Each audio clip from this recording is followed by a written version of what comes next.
Hi and welcome to The Winning Factor.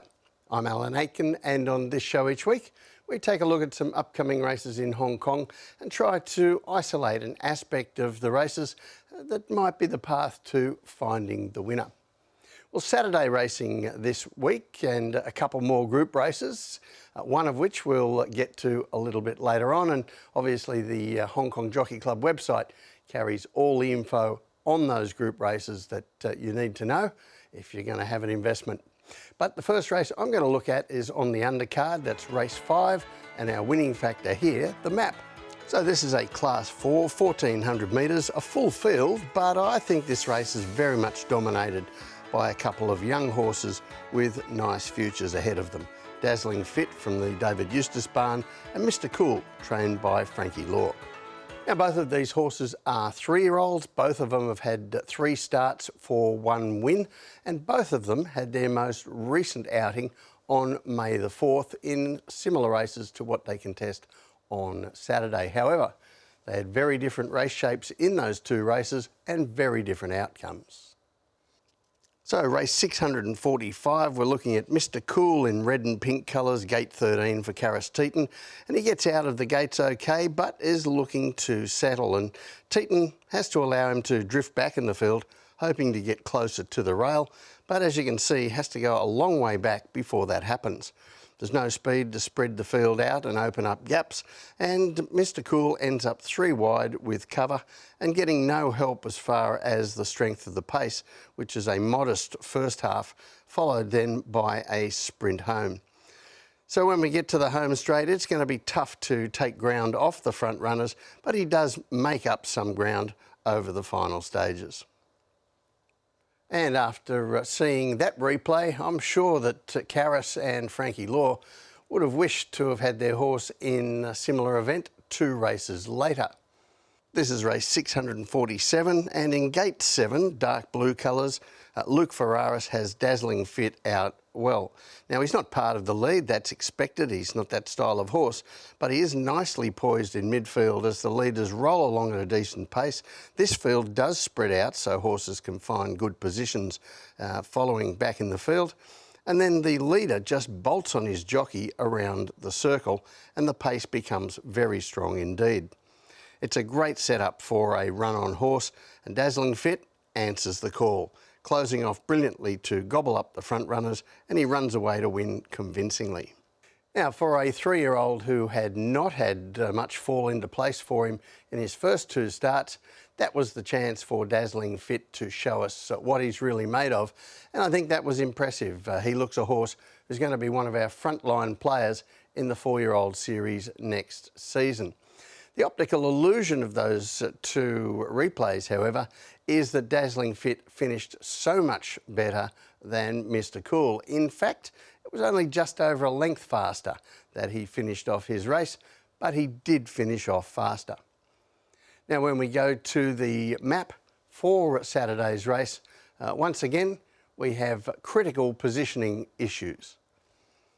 I think we'll get a tempo somewhere in the middle of those 2 replays for this race. So there's pace out wide, looking to cross the field. There are a couple inside with some tactical speed. Dazzling Fit, well, he's probably going to position midfield again, switching off in the first half and waiting for the finish. But again, Mr Cool from that wide gate looks like having to go further back to not cover extra ground, and that is probably going to decide his fate. So the tip in race 5, Dazzling Fit, his winning factor, the map. This is a clash, a head-to-head, if you like, of 2 very promising 3-year-olds. But not only, in my view, is Dazzling Fit slightly the more promising of the pair, but he's the one who's going to get all the favours. The second race we're going to take a look at is race 8, where our winning factor is the weights. Now, this is one of the features of the day, the Group 3 Sha Tin Vase, and I don't think there are that many serious chances. But it is still an intriguing contest. If you see a relieved look on the face of Helios Express in the parade yard, that will be because he isn't going to see Ka Ying Rising coming into the parade yard with him for the first time this season, although he does have Ka Ying Rising's predecessor as the world's champion sprinter, Lucky Swainess, to deal with. And the other horse I'm looking at as a legitimate chance here is Invincible Sage, a chance for jockey Ben Thompson to get a nice win on the board in Hong Kong. So those three runners are where I'm focusing, but first let's have a little look at the history of the race. And the Sha Tin Vase does have some history. It's been on the Hong Kong calendar since the early days of professional racing here. It was run over several different distances from 1,000 metres to 1,600 metres, but here you can see the last 20 years' results since the distance was settled at 1,200 metres. Zac Purton, he's already won it 6 times, but he doesn't have a ride on Saturday. So amidst that info, I want to highlight a couple of things. 7 of the last 10 favourites have won it, but like many of the Group 3 handicaps in Hong Kong, it's also a race frequently won by a horse down in the weights.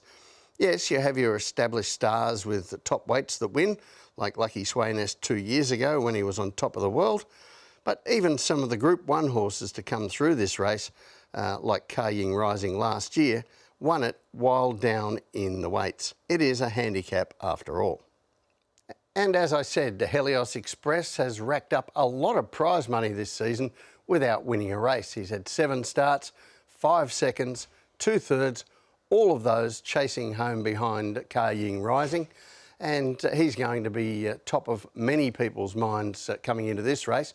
We also have Lucky Sweynesse, and he has had 1 run back from a long injury break, and Invincible Sage, who against these other 2, finished 4th in the Chairman's Sprint recently. So let's have a look at that replay.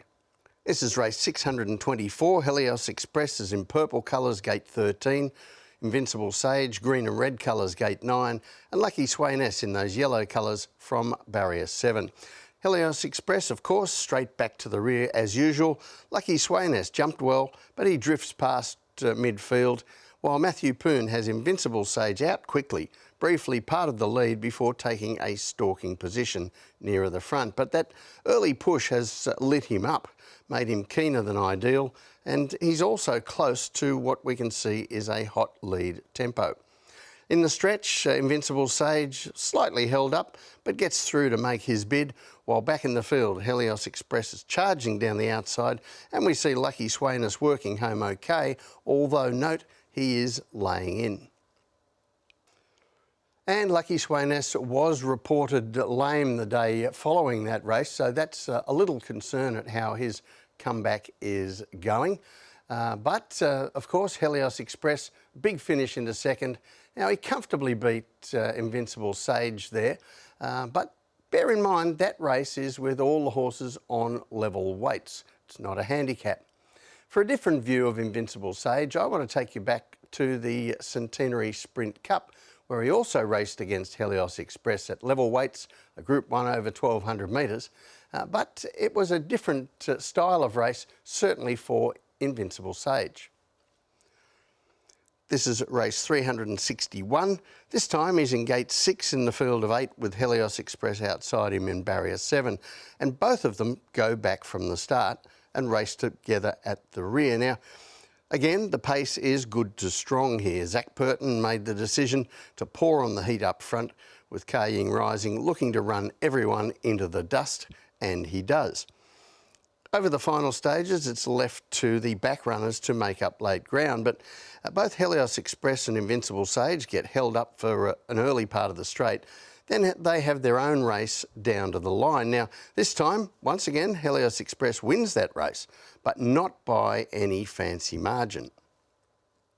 And the reason that Invincible Sage was far more competitive in the finishing race there with Helios Express is that he was relaxed, not lit up like we saw him in the Chairman's Sprint. And bear in mind, once again, that was with everyone carrying the same weights. On Saturday, we'll have Invincible Sage with 8 pounds less this time than Helios Express, and a whopping 20 pounds less than Lucky Sweynesse. But Invincible Sage also gets a positive on the map. In a race featuring several of the leaders that we've seen in those replays, the pace looks genuine or even faster. What tends to happen, though, is that one or two will opt out of the battle, but it won't be slowly run. Wide draws for Helios Express and Lucky Sway Nest this time, so we know where both of them will be, out the back, waiting to do their thing in the final 400 metres. So Ben Thompson is going to get a lot of tactical advantages on Invincible Sage. We've seen that he has early speed, he's got a good draw, he can be well in front of his two rivals into the straight and going clear with that light handicap at the 250 metres. What Ben has to control is how much energy Invincible Sage uses to get to that point, and if he can do that, he's certainly in with a shot. In the Centenary Sprint, we saw a relaxed Invincible Sage finish almost as well as Helios Express. That's going to be significant this time if he's doing it from a spot several lengths ahead of him on the turn with a light weight. So the tip from me in race 8, Invincible Sage. His winning factor, the weights. Now, I've never truly regarded Invincible Sage as one of the very best sprinters in Hong Kong, although he has won a Group 1 himself. He's probably a class below some of these other horses. However, he doesn't have to be as good as his major rivals on Saturday, and he doesn't have to finish as fast as either of them because the map says he'll be well in front with the light weight, and I think that gives him a chance to turn over these favourites. Well, that's it from the winning factor this week. Good luck on Saturday. We'll see you next time.